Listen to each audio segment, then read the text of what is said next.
Keris pusaka. Apakah semua keris lama atau sepuh itu merupakan sebuah pusaka? Nanti akan kita bahas.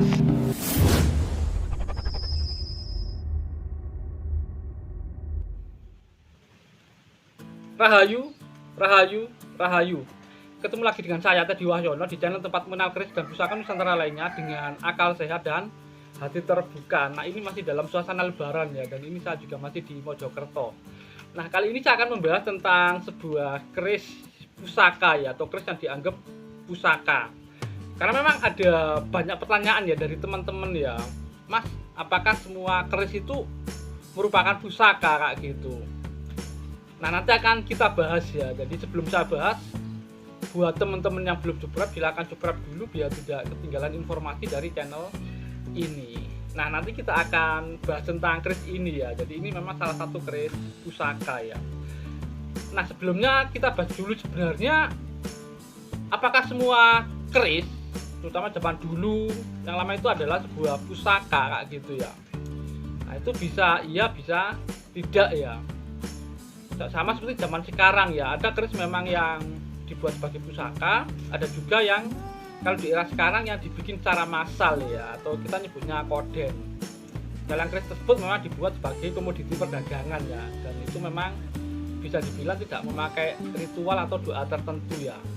Nah, kalau itu memang tidak termasuk pusaka. Kalau zaman dahulu keris-keris tua itu apakah memang dibuat sebagai pusaka? Sebenarnya ya banyak keris tua yang istilahnya mungkin itu pembuatannya bukan sebagai pusaka ya, ada yang mungkin dibuat dalam rangka proses belajar ya, belajar membuat keris ya, dulu kayak panja atau seseorang yang dalam perjalanan menjadi empu ya, jadi sebelum diakui, jadi ada istilahnya latihan membuat keris dulu ya, jadi dan itu pun ada yang bertahan sampai sekarang ya. Nah, itu memang mungkin belum tepat kalau disebut sebagai pusaka. Nah, kalau untuk yang pusaka sendiri itu seperti apa gitu loh. Berarti memang itu harus melihat jadi, atau kita harus tahu bagaimana sih proses terlahirnya sebuah pusaka itu ya. Jadi ini sebenarnya tidak mengacu ke sebuah keris saja, bisa tombak, bisa tosan aji lainnya, bisa pedang ataupun benda lainnya ya. Nah, kalau untuk yang kayak keris, pedang itu memang ada yang sejak awal dibuat atau ditujukan sebagai pusaka. Ini cirinya biasanya itu memakai materi bahan yang terbaik, dikerjakan oleh empu yang dianggap terbaik, dan cirinya hasilnya nanti itu memiliki detail, garap, termasuk materi bahan yang sangat bagus ya. Nah, yang kalau kita nyebutnya sekarang keris keraton itu memang pada umumnya hampir semuanya itu dibuat sebagai pusaka kayak gitu ya. Nah, jadi itu memang dari proses pembuatannya yang terkenal misalnya kayak keris Kiai Sengkelat itu yang dulu sempat hilang, walaupun itu keris baru tapi itu memang dibuat sebagai pusaka. Makanya ketika hilang pun dicari ya sama Empu Supo, padahal membuat Empu Supo sendiri itu.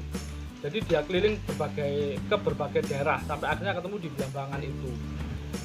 Ada juga misalnya keris Nogososro itu juga sama, yaitu sejak awal memang dibuat sebagai pusaka tujuannya. Sama seperti yang Ken Arok pesen ke Empu Gandring. Jadi itu memang sejak awal dibuat sebagai pusaka, untuk pusaka pegangannya ya itu ya. Selain yang sejak awal dibuat sebagai pusaka, ada juga yang memang pusaka terakhir karena itu hadir pada peristiwa penting tertentu ya. Jadi hadir. Mungkin yang salah satu yang terkenal yang selalu ada di momen penting tertentu adalah Kanjeng Kiai Ageng Kopek ya. Jadi pusaka utama Keraton Jogja. Itu adalah pusaka yang hanya dipegang oleh raja-raja Jogja ya, karena setiap pergantian raja itu nanti raja yang baru atau sultan yang baru itu dia akan mendapat atau memegang pusaka yaitu Kanjeng Kiai Ageng Kopek. Nah, ada juga kalau mungkin yang paling terkenal yang bukan keris adalah bendera ya, bendera pusaka sang saka merah putih itu yang dikibarkan pada saat proklamasi. Nah, itu karena memang hadir di peristiwa tertentu, jadi itu dianggap sebagai pusaka, bendera pusaka. Padahal yang bendera tuh yang kain merah putih kayak gitu kan sekarang ada banyak, tapi yang dianggap pusaka ya yang hadir pada saat peristiwa proklamasi tersebut. Nah, ada juga yang memang pusaka lahir karena memang itu adalah istilahnya pusaka keluarga ya. Jadi itu memang warisan turun temurun sehingga akhirnya menjadi pusaka keluarga. Jadi salah satunya adalah keris ini ya. Jadi memang keris ini, jadi ini masih pakai warongko lama ya, Jadi gayanya pun Jawa Timur, tapi isinya keris Pajajaran ya. Jadi ini memang saya dapat dari eyang saya ya. Kalau kata ibu saya sih, eyang saya dapat dari buyut saya ya. Dan ini memang sudah lama ya. Dan kerisnya memang bisa dibilang sudah sangat-sangat tua, bahkan ini sebelum era Mojopahit ya ini ya. Kalau Pajajarannya jelas ini Pakulonan ya. Lubangannya lebar ya bagian bawah ya. Materinya materi Pajajaran ya. Nanti saya tunjukkan detailnya. Dan ini memang sudah turun temurun di keluarga saya. Jadi ini salah satunya ya. Sekarang yang saya pegang. Jadi ini adalah pusaka keluarga ya, pusaka keluarga menjadi pusaka karena memang ini disuruh jaga gitu loh. Jadi memang ini pun nanti ke anak saya pasti turunnya. Jadi seperti itu. Nah, ada juga yang pusaka yang lahir karena dia menunjukkan tuannya ya ke pemiliknya ya, itu ya. Itu juga disebut pusaka ya.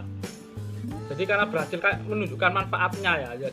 Tapi ini bersifat subjektif ya. Biasanya yang tahu ya si pemilik itu. Nanti itu ke belakangnya biasanya akan menjadi pusaka keluarga. Jadi seperti itu ya.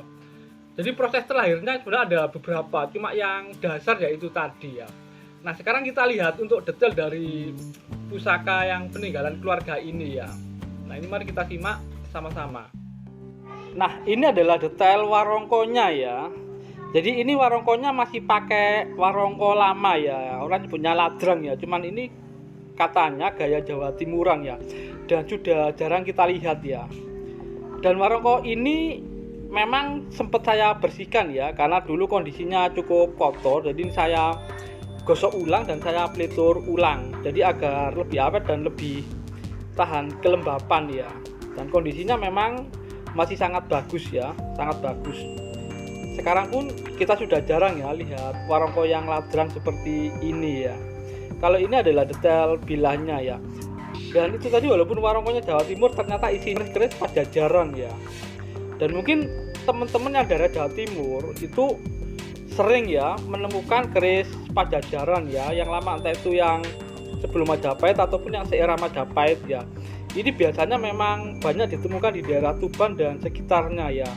Karena memang konon sejarahnya dulu dari beberapa catatan itu pernah ada istilahnya banyak empu dari daerah Pajajaran yang pindah ke Tuban, ke Jawa Timur, tapi pindahnya ke Tuban. Dan ini materinya sangat khas Pajajaran ya, termasuk gayanya yaitu posisi agak ke tengah. Gelumbangannya cukup lebar, terus rancang bangun dan materi bahannya sangat khas keris Pajajaran. Nah, mungkin itu saja dari saya, semoga bermanfaat dan jangan lupa untuk like dan subscribe-nya.